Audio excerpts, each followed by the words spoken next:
Please be seated.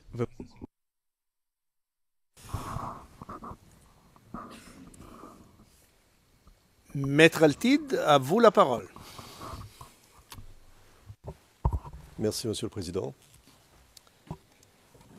Jennifer Naouri va continuer sa présentation avec votre permission.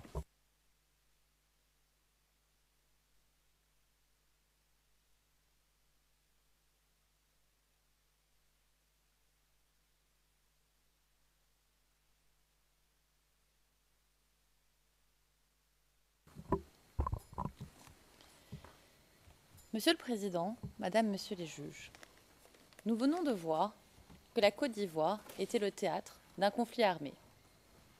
C'est dans ce contexte de conflit armé que se sont déroulés les 4 événements principaux visés par le procureur. Il est important d'y revenir. Premièrement, concernant la marche prétendument pacifique vers la RTI. Tous les éléments à notre disposition le prouvent. Ce ne sont pas les forces pro-Gbagbo qui auraient attaqué des foules désarmées, comme le prétend le procureur. Mais bien au contraire, l'armée pro-Ouattara qui a lancé une attaque préméditée et préparée contre les forces de maintien de l'ordre. Le procureur maintient sa position concernant le soi-disant blocus de l'hôtel du Golfe en prévision de la marche sur la RTI. Or, tous les éléments à notre disposition montrent qu'il n'y a pas eu blocus, mais la simple installation d'un point de contrôle à proximité de l'hôtel pour éviter que des soldats rebelles ne se répandent dans Abidjan. Et d'ailleurs, il ne pouvait y avoir blocus, puisque les habitants de l'hôtel du Golfe, de même que nombre de civils et de journalistes, allaient et venaient à leur guise, et qu'à l'époque, l'hôtel était le lieu d'un incessant ballet diplomatique. Surtout, l'accusation n'explique pas que l'hôtel du Golfe était à l'époque un bastion des forces nouvelles. D'après les rebelles eux-mêmes, plus de 800 soldats y étaient basés depuis septembre-octobre 2010, donc bien avant la marche du 16 décembre. Dans ces conditions, il est difficile de comprendre les allégations du procureur, qui reposent toutes sur un postulat: des manifestants pacifiques auraient été victimes de membres des forces de l'ordre qui se seraient livrés à des attaques non provoquées pour les terroriser. Tous les éléments de preuve à la disposition des parties montrent que la manifestation du 16 décembre 2010 était en réalité une marche insurrectionnelle planifiée. Il a été établi, et nous le démontrerons encore lors du procès, que des militaires rebelles, lourdement armés, avaient lancé une attaque à partir de l'hôtel du Golfe, le 16 décembre 2010, afin de s'emparer de la RTI et de la résidence présidentielle, sous couvert de la diversion que devait constituer la convergence de milliers de manifestants venant de tout Abidjan vers la RTI.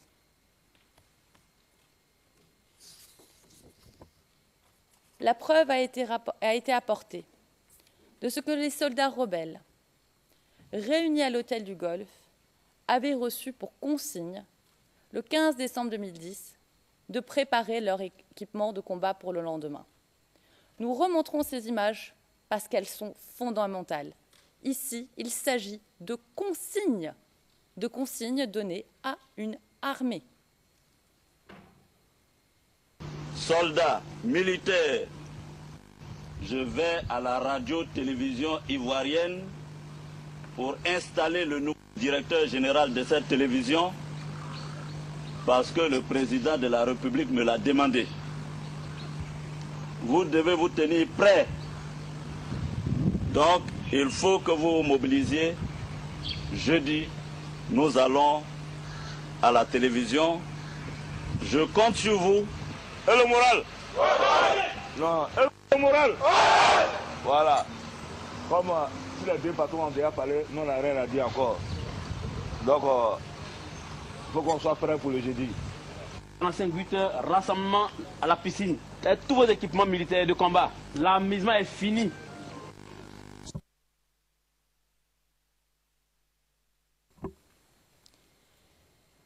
Comment le procureur peut-il nous dire, le 29 janvier, que, et je cite, le 14 décembre 2010, le gouvernement de M. Alassane Ouattara a demandé à ses sympathisants de manifester, et ce, de façon pacifique, et de se rendre vers la RTI le 16 décembre.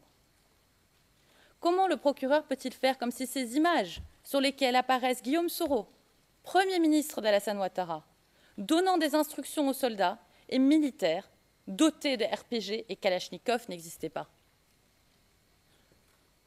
Comment le procureur peut-il faire comme si les images de chefs militaires rebelles, ici Ouattao, haranguant les soldats et leur donnant instruction de se préparer avec leur équipement militaire n'existaient pas? Le procureur ne dit rien non plus sur le but de cette attaque: se saisir par la violence des lieux de pouvoir, par la force, et chasser le président Gbagbo. Or, les principaux protagonistes ne s'en cachent pas. Ils ne nient pas qu'il s'agissait, par le biais de cette attaque militaire, d'installer Alassane Ouattara au pouvoir, bien au contraire. Guillaume Soro, dans une interview donnée en janvier 2011, répondra à la question de savoir pourquoi il n'a pas, en tant que ministre de la Défense de Ouattara et Premier ministre, fait appel aux rebelles des Forces Nouvelles pour installer Alassane à la présidence. À la présidence. Il répond, et je cite, « Je l'ai fait, et ce, dès le 16 décembre. » Cette attaque était donc clairement préméditée et organisée et visait à prendre le pouvoir. Fanny Pigeot, dans son livre « France-Côte d'Ivoire, une histoire tronquée », nous dit sur la préméditation, et je cite, « Le 16 décembre 2010, des éléments FAFN ont quitté Bouaké en empruntant le bus de la compagnie privée. Il s'agissait de jeunes armés, mais habillés en civil et accompagnés de femmes pour ne pas éveiller les soupçons. Ils ont utilisé des voies détournées pour arriver à Abidjan, Daloa, Bouna, Daoukro, etc. Et que nous dit le procureur? Qu'il s'agissait d'une manifestation de civils, d'une manifestation pacifique. Il est démenti par les faits. Le 16 décembre 2010, quelques heures avant l'attaque, un journaliste de France 24, présent à l'hôtel du Golfe, nous le dit. Nous avons vu les images et nous les montrerons encore. Oui.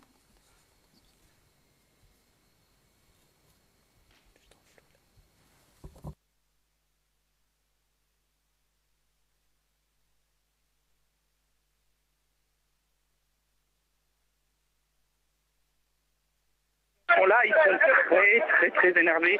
Ils veulent en découdre avec les forces de l'ordre. Ils nous disent qu'eux sont prêts juste un petit peu avant, les forces spéciales d'Alassane Ouattara sont sorties, armées jusqu'aux dents, pour ouvrir le passage. Voilà la configuration actuelle. Alassane Ouattara et son gouvernement devraient sortir d'une minute à l'autre. Devant eux, l'armée, les partisans de Ouattara, l'armée ouvre la route et les partisans suivent derrière. Donc... Vous l'avez entendu. Ce sont les rebelles armés qui ouvrent la route aux manifestants. Les manifestants eux-mêmes étaient-ils pacifiques? Non. Eux aussi étaient armés.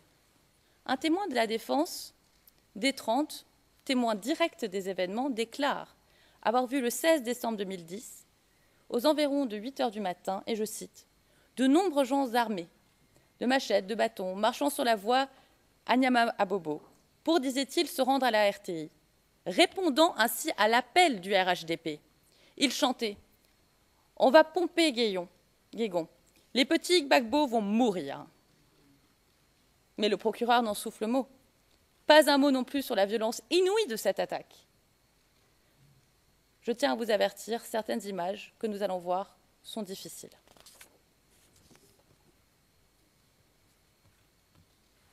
Il a été donné de voix ce jeudi 16 décembre à Bobo PK18. Des assaillants camouflés parmi les marcheurs du RHDP ont incendié un immeuble. La défense a démontré... Bien triste.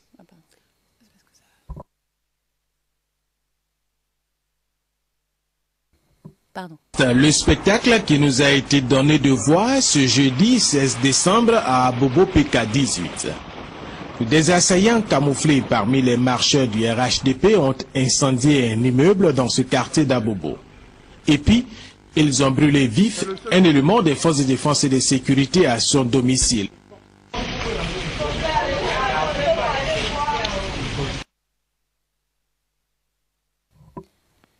La défense a démontré et démontrera encore lors du procès que la thèse et la logique suivie par le procureur ne tient pas. Concernant la marche des femmes à Abobo le 3 mars 2011, que nous dit le procureur? Selon le procureur, une marche aurait été organisée par des femmes le 3 mars 2011, ayant pour point de départ le carrefour Banco-Anador à Abobo, pour demander la démission de Laurent Gbagbo. Or, le procureur ne nous dit rien sur le contexte dans lequel cette marche a été organisée. Or, nous savons désormais qu'à cette époque, les forces rebelles contrôlaient entièrement l'ensemble de la zone, qu'ils étaient mieux armés que les FDS et disposaient d'armes lourdes, de mortiers et parfois de véhicules blindés.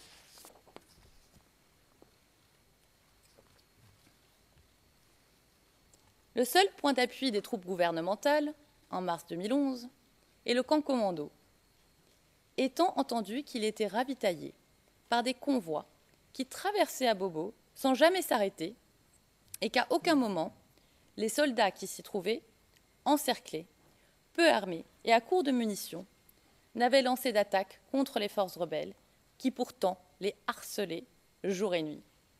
Par exemple, le 24 février 2011, des hommes en civil lourdement armés paradent à Abobo et vont attaquer la gendarmerie et le camp commando. Regardons les images.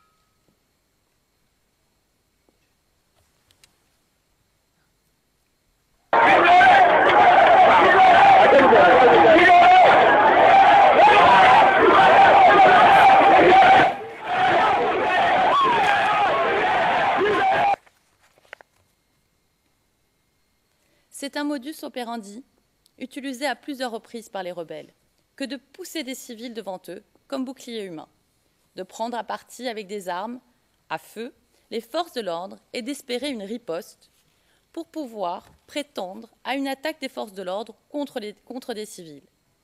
Il semble que ce soit le même scénario qui ait été appliqué lors de la marche des femmes. Une marche dont l'on ne sait même pas s'il s'agissait d'une marche en bonne et due forme, qui n'avait pas été annoncée aux autorités ivoiriennes, ni aux observateurs internationaux, ni aux journalistes. Le procureur ne nous dit rien sur l'origine de cette marche, rien sur les raisons pour lesquelles elle aurait été organisée en plein cœur d'un quartier tenu par les rebelles. Le procureur ne nous dit rien non plus sur la raison de la présence sur les lieux d'un preneur de vue, qui est, notons-le, suspect. Le procureur ne nous dit même pas si cette manifestation devait suivre un trajet quelconque. Rien. Nous ne savons rien. Ce qu'il y a de sûr, si l'on en croit les images, c'est qu'elle ne rassemblait pas 3000 femmes, dont parle le procureur. Par ailleurs, il est curieux que les organisateurs aient choisi un tel lieu, à proximité de la route où passaient les convois ravitaillant le camp commando, d'autant plus curieux qu'un témoin du procureur, P217, indique que tous les matins, les chars sortaient entre 9h30 et 10h. Dans ces conditions, nulle surprise pour les manifestants. Le procureur préfère ignorer ces éléments.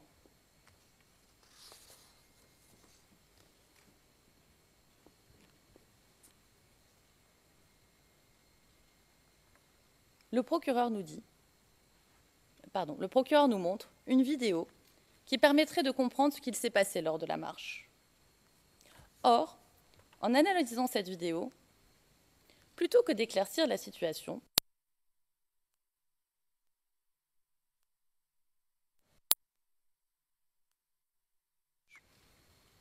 ensuite, quelques moments avant que l'on entende des tirs qui viendraient d'un blindé, nous ne voyons plus que des hommes qui applaudissent le convoi et ne semblent pas faire partie de la marche.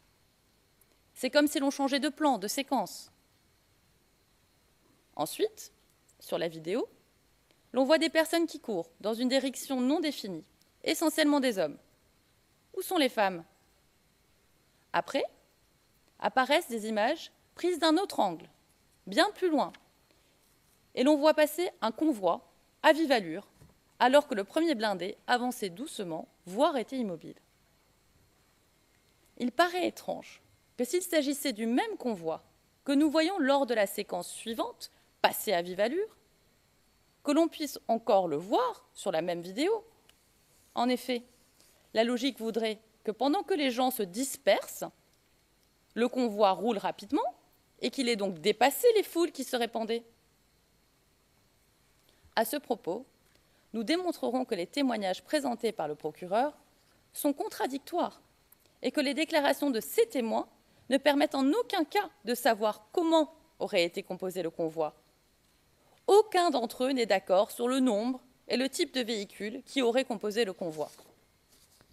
Autre chose étrange, ce n'est qu'après avoir vu le convoi passer à vive allure que le plan de la vidéo se concentre sur des femmes par terre et qui auraient été touchées par une fusillade. Mais le convoi qui vient de passer est loin d'elles. Comment se fait-il que des femmes qui auraient été touchées par un tir qui les aurait visées directement en pleine face se retrouvent à plusieurs mètres du convoi sur le côté? Surtout, il est étrange que moins d'une minute après cette fusillade, les victimes alléguées soient toutes alignées au même endroit. Et comment se fait-il que seules des femmes aient été touchées alors que nous savons qu'il y avait des hommes en face du convoi quand il est censé avoir tiré? Surtout, quand l'on regarde attentivement les images des femmes blessées, force est de constater cette anomalie suprême. Une femme censément morte se relève, l'on voit une femme se relever et au même moment, on entend une voix dire « Couche-toi, ce n'est pas encore fini ». Regardons cet extrait.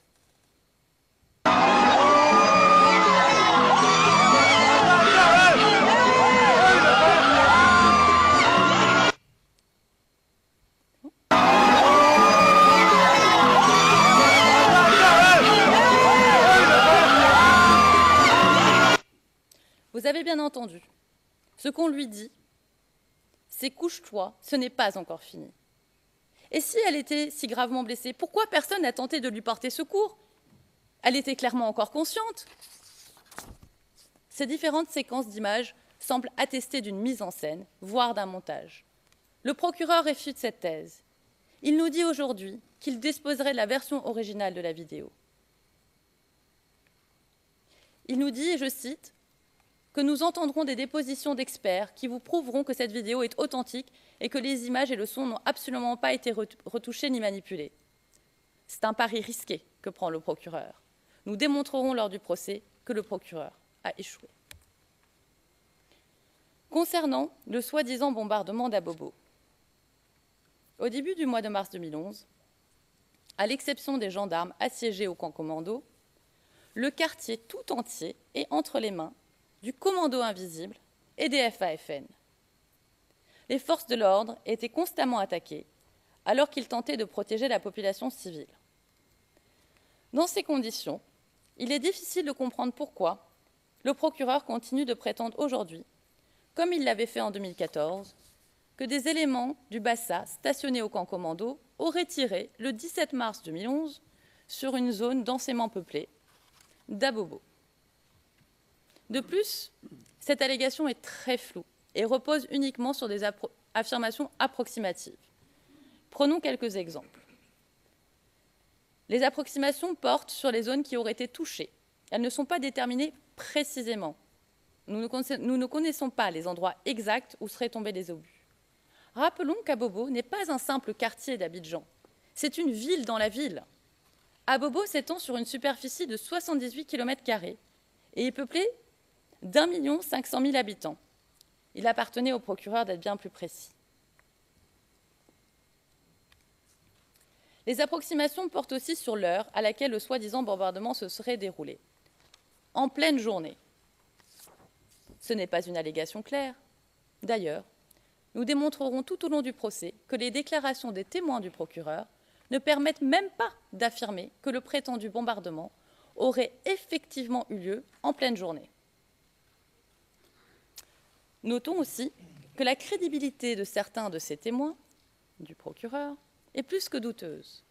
Par exemple, P234 indique qu'il avait été recruté, ainsi que 2 autres témoins, par le camp Ouattara pour déstabiliser le régime.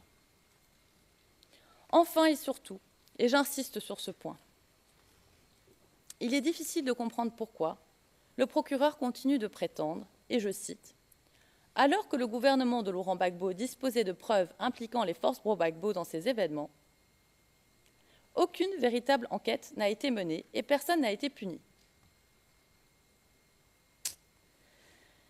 Le procureur sait, tout du moins depuis février 2013, que le tribunal militaire d'Abidjan a été saisi le 24 mars 2011, soit une semaine après les faits allégués, afin de mener une enquête complète sur des obus qui auraient été tirés à Bobo.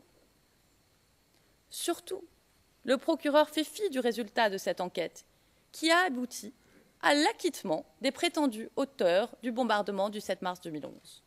En effet, le tribunal militaire d'Abidjan a acquitté le 16 mars 2015 les militaires qui étaient poursuivis pour leur rôle allégué dans des tirs d'obus sur Abobo le 17 mars 2011. Qu'est-ce que cela signifie concrètement? Cela signifie que ceux qui avaient été soupçonnés par la justice ivoirienne d'être les auteurs directs des soi-disant bombardements d'Abobo du 17 mars 2011 ont été acquittés pour manque de preuves. Le procureur ignore tout simplement, dans son mémoire préliminaire, une décision de justice ivoirienne rendue quelques mois auparavant. Comment peut-on poursuivre ici, devant la Cour pénale internationale, une cour qui est complémentaire aux juridictions nationales, des faits pour lesquels les auteurs directs ont été acquittés? Comment peut-on poursuivre ici, sous le mode de responsabilité de co-auteurs indirects, des faits pour lesquels les auteurs directs, allégués, ont été acquittés? Cela n'a aucun sens. Pourquoi le procureur s'obstine-t-il à conserver l'incident du bombardement du marché d'Abobo? Parce que ce soi-disant bombardement parle aux consciences.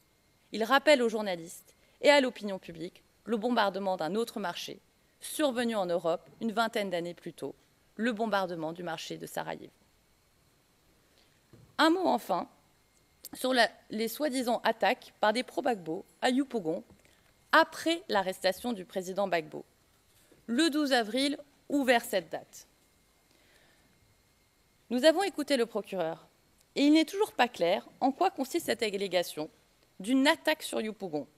Il semble qu'il ne s'agit pas ici d'une seule allégation, mais en fait d'une succession de plus petites accusations, pas ou peu étayées, portant sur des événements épars qui seraient survenus après l'arrestation du président Gbagbo. Le récit du procureur est très vague. Prenons quelques exemples.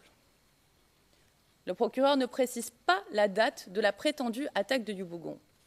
Il se contente d'indiquer le 12 avril ou vers cette date. Mais s'il y a une attaque, il faudrait en connaître la date. Le procureur ne précise pas non plus où auraient lieu les attaques alléguées. Il se contente d'indiquer que des incidents auraient eu lieu dans 2 quartiers, Doucouré et Mamifété. Or, il convient de rappeler ici que Yopougon est la plus grande commune d'Abidjan, qu'elle fait plus de 150 km² et compte plus d'1 300 000 habitants. Surtout, et vous l'avez entendu aujourd'hui, la réalité ivoirienne est d'avoir tous les groupes dans un même quartier. Et l'on ne peut pas simplifier arbitrairement les choses. Un quartier ou un sous-quartier d'Abidjan portera parfois la qualification du groupe fondateur ou du premier occupant. Mais nous ne pouvons réduire la diversité d'une commune, ici au Yopougon, en créant des frontières artificielles par quartier, ou sous prétexte qu'à tel endroit il y aurait une mosquée. C'est absurde et réducteur.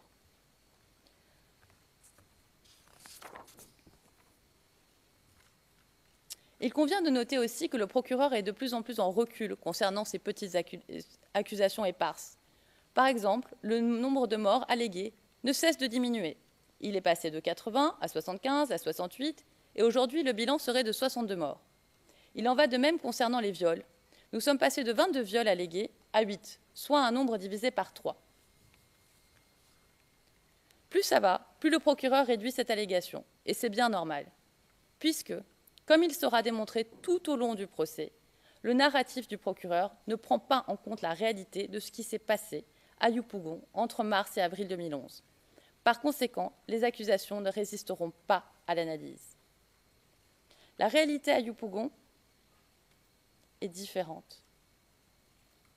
Il faut savoir que Yopougon est une ville dans la ville, habitée par des populations largement favorables au président Gbagbo. Dès mars 2011, des groupes rebelles bien armés, bien organisés, se sont attaqués à la population civile de Yopougon, en mars 2011. Et dans les jours précédant l'arrestation du président Gbagbo, les exactions des rebelles à l'encontre des civils se sont multipliées. Et au lendemain de l'arrestation du président Gbagbo, le 12 avril 2011, les FDS n'existaient plus.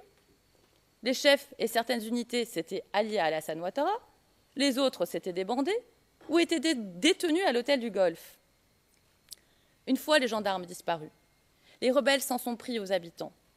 Et ceux-ci se sont barricadés pour défendre les leurs, vieillards, femmes et enfants, et pour défendre leurs biens. Pour obtenir la reddition des habitants, des chefs rebelles ont entamé des négociations et ont obtenu que la population dépose les armes et démantèle les barricades. Ce n'est qu'après que différents groupes rebelles ont mis Yopougon en coupe réglée, se livrant à des exactions. Je tiens à vous avertir, certaines images que nous allons voir sont difficiles.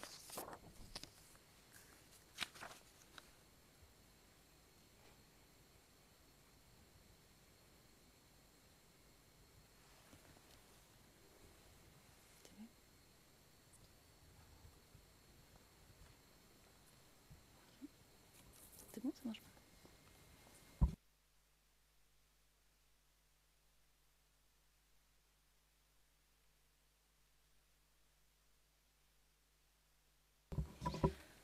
Bon, on ne vous montrera pas les images, hélas, puisqu'on a un problème de PowerPoint et on ne veut pas faire plus de temps à la cour. Le point est le suivant. It's an OTP syndrome. We have 1-1 now. Le juge président, ben voilà, vous avez été touché du syndrome du bureau du procureur. 1-1. Mais le point est le suivant. Le récit du procureur n'a aucun sens. Ceux qui commettaient des crimes à Yopougon, après la chute du président Gbagbo, étaient les forces rebelles qui visaient à installer leur chef, venu du Nord, dans leur nouveau fief. Et nous le démontrerons. Je vous remercie.